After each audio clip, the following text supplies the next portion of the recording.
আসসালামু আলাইকুম প্রিয় দর্শক, যে যেখান থেকে আমার ভিডিওটা দেখছেন ভালো থাকবেন, সুস্থ থাকবেন। আমি আজকে রান্না করব ভুরি। এটা আমি এভাবেই পরিষ্কার করে দিয়েছে, ওনারা একদম ক্লিন করে দিয়েছে। আমি সেটা একটু গরম পানি দিয়ে এটা সিদ্ধ করে নিব, সেটা আপনাদের দেখাবো। সিদ্ধ করে কেটে নিব, তারপরে কেটে আমি বসিয়ে দেব। আমি এখন ঢেকে দিব।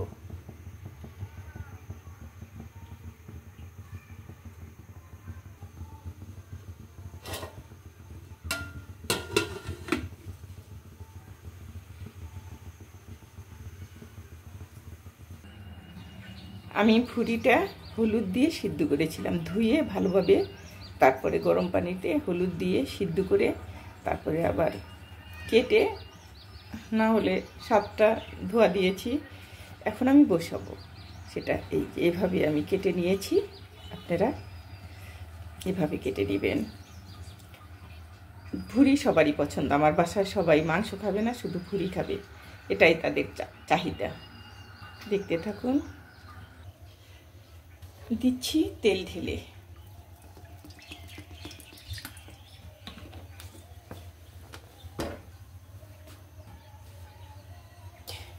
দিয়ে দিচ্ছি সব মশলা,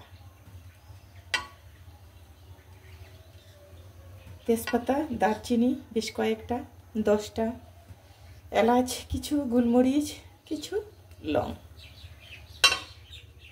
আমি ঢেলে দিচ্ছি।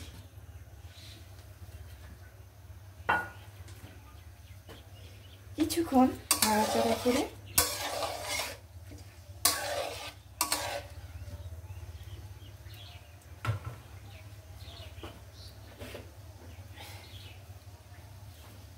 এখানে দিয়ে দিব 1.5 কাপ পেঁয়াজ কুচি,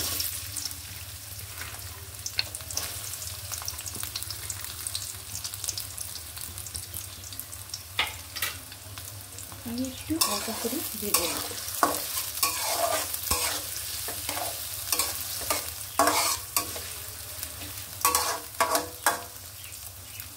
দিয়ে দিচ্ছি রসুন বাটা। ভুঁড়ি হলো 2.5 কেজি, পুরোটাই রান্না করব।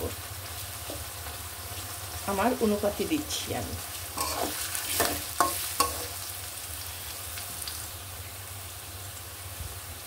পানি দিয়ে ভিজিয়ে রেখেছিলাম আদা বাটাটা, একদম পানির মতো হয়ে গেছে। এখানে হবে অনুমানে 4 চামচ আদা বাটা, রসুন বাটা 5 চামচ। সেটা মেপে দেখালাম না, কারণ আমার হাতের মেপেই আমি হাতে ওভাবে গোল করে রাউন্ড করে রেখেছিলাম, সেটা আপনাকে দেখানো হলো না। কারণ ভুঁড়ির মধ্যে সবসময়ই বেশি লাগে সব কিছুই। শুকনো মরিচ 2 চামচ, দুধ এখানে 2 চামচই হবে, উঁচু করে দিয়েছি। ধনে গুঁড়ো 1 চামচ, জিরে গুঁড়ো 1.5 চামচ, লবণ পরিমাণ মতো। কষিয়ে নেব মশলাটা।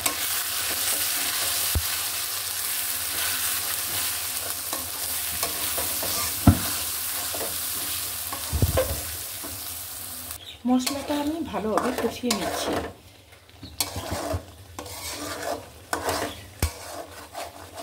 অনেকে ভুঁড়ি অনেক পছন্দ করে, অনেকে করে না, কিন্তু আমার বাসায় ভুঁড়ি, হাড় এগুলি, গরুর পায়া এগুলি পছন্দ করে। ওনারা এটা হলে আর কিছু লাগে না।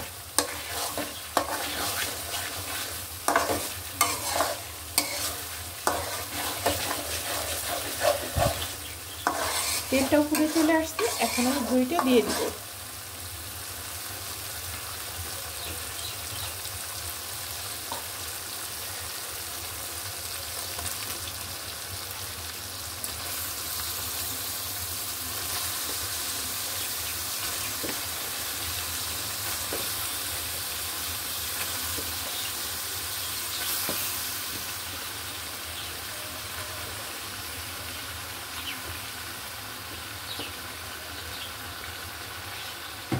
ভুঁড়িটা একটু বেশি সিদ্ধ হয়ে গেছে। কিলোর মাছ অনেক সময় রেখেছিলাম, কাটতে সময় লাগেনি, কিন্তু ধুইতে সময় লেগেছে।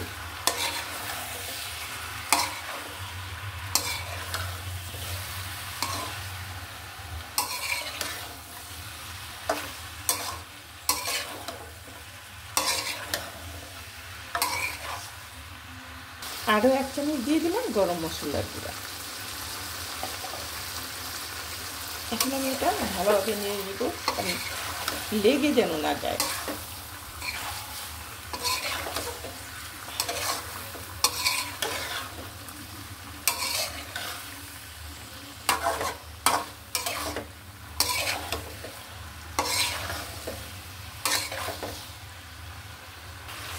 ভুড়ি যত আপনি জাল দিবেন তত টেস্ট, তত মজা, কিন্তু ভালোভাবে ধুইতে হবে।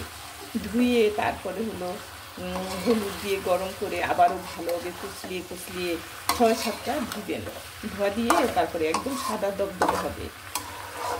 আমারটা হলুদ গায়ে লেগে আছে, আমি একটু হলুদ দিয়ে গরম করেছি। আর এটা যত আমি জাল করব তত টেস্ট।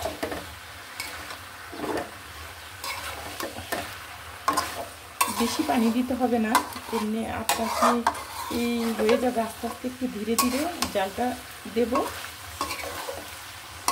আছে না যে প্রত্যেকটা খাবারের মধ্যে কিন্তু মনোযোগ দিয়ে রান্না করতে হয়, তাহলে সে খাবারটা আসলে অনেক সুন্দর হয়। অনেক আপুরা বলে, নতুন নতুন আপুরা বলে যে মনোযোগ দিয়ে। এখন তো সবাই পারদর্শী, সবাই সুন্দর পরিবেশন করে, খাবার দাবার, তারপর রান্না টান্না এক্সপার্ট তারা।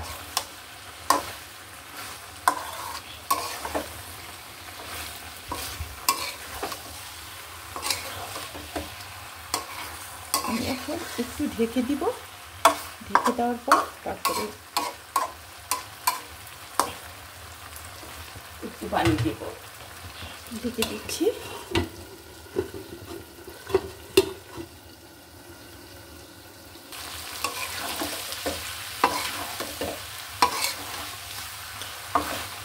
আমি এখন এর মধ্যে একটু পানি অ্যাড করব, বেশি দিতে হবে না পানি, একটু করব।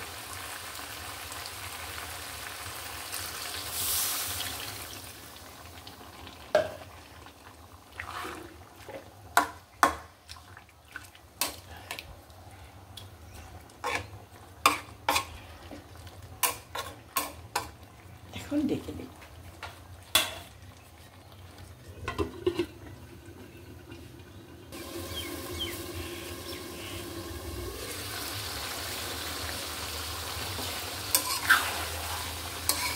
এটা ভাজা ভাজা করে ফেলব, তেলটা উপরের দিকে চলে আসছে। ঝোলটা যদি যখন সেদ্ধ করি তখন যদি কম সেদ্ধ থাকতো সেটা তাহলে আরও বেশি জাল দিতে হতো। এই জন্যে এই যে যখনই কাটার সময় দেখি একটু নরম হয়ে গেছে,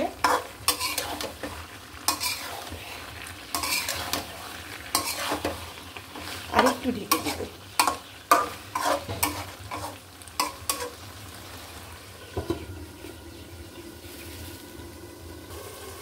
মাংসর চেয়ে এটার চাহিদা বেশি, কারণ সবাই মাংস খেলে এ বাসার মানুষ মাংস খায় না। শুধু বলবো ভুঁড়ি, হাড়, পা, এটা একবার বলেছি কিন্তু আবারও বলছি, এটাই দেখুন এই যে পানি রাখা যাবে না, পানি থাকলে তাহলে পানসে লাগবে। শুধু তেলটা যখন থাকবে তখন আমি নামিয়ে ফেলবো। হয়ে গেছে আমার, শুধু তেলই উঠছে। এটা মুড়ি দিয়ে অনেক টেস্ট, ভাত দিয়ে, মুড়ি দিয়ে, খিচুড়ি, যেটাই খান, নান, পরাটা, যেটা দিয়েই খান সেটা দিয়ে টেস্ট লাগবে। কারণ গন্ধ টন্ধ কোনো কিচ্ছু নেই। মাংসের চেয়ে এটা কিন্তু অনেক মজা। অনেকে বলে যে কি ভুঁড়ি খায়, কি সব, না না না, ভুঁড়িটা অনেক, ভুঁড়িতে আমাদের অনেক অনেক খাবার সবাই বেশি বেশি পছন্দ করে।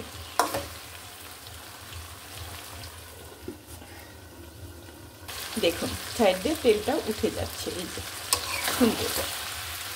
এখন আমি নামিয়ে ফেলব। এই ভুঁড়ির জন্য সময় মতো আমি কিন্তু ভিডিও পাঠাতে পারিনি, কারণ ভুঁড়ি রান্না করব এটাই ভিডিওতে পাঠাবো, কিন্তু সময় মতো পাঠাতে পারিনি। এখন পাঠাবো, এখন নামিয়ে তারপরে সার্ভ করে তারপরে পাঠাবো। রেসিপিটা যদি ভালো লাগে তাহলে কমেন্ট, লাইক দুটোই করবেন। ভালো থাকবেন, সুস্থ থাকবেন। আপনাদের জন্য সব সময় আমি দোয়া করি, কারণ আপনারা আমার একটা পরিবার। আপনাদের সাথে কথা না বললে, কমেন্টই কথা না করলে ভালো লাগে না। রাত্রে যত রাত্রি হোক না কেন, আপনাদের কমেন্ট পড়ে কমেন্ট করে তারপরে আমি চলে আসি। আপনারা ভালো থাকবেন। আবারও বলছি, আসসালামু আলাইকুম।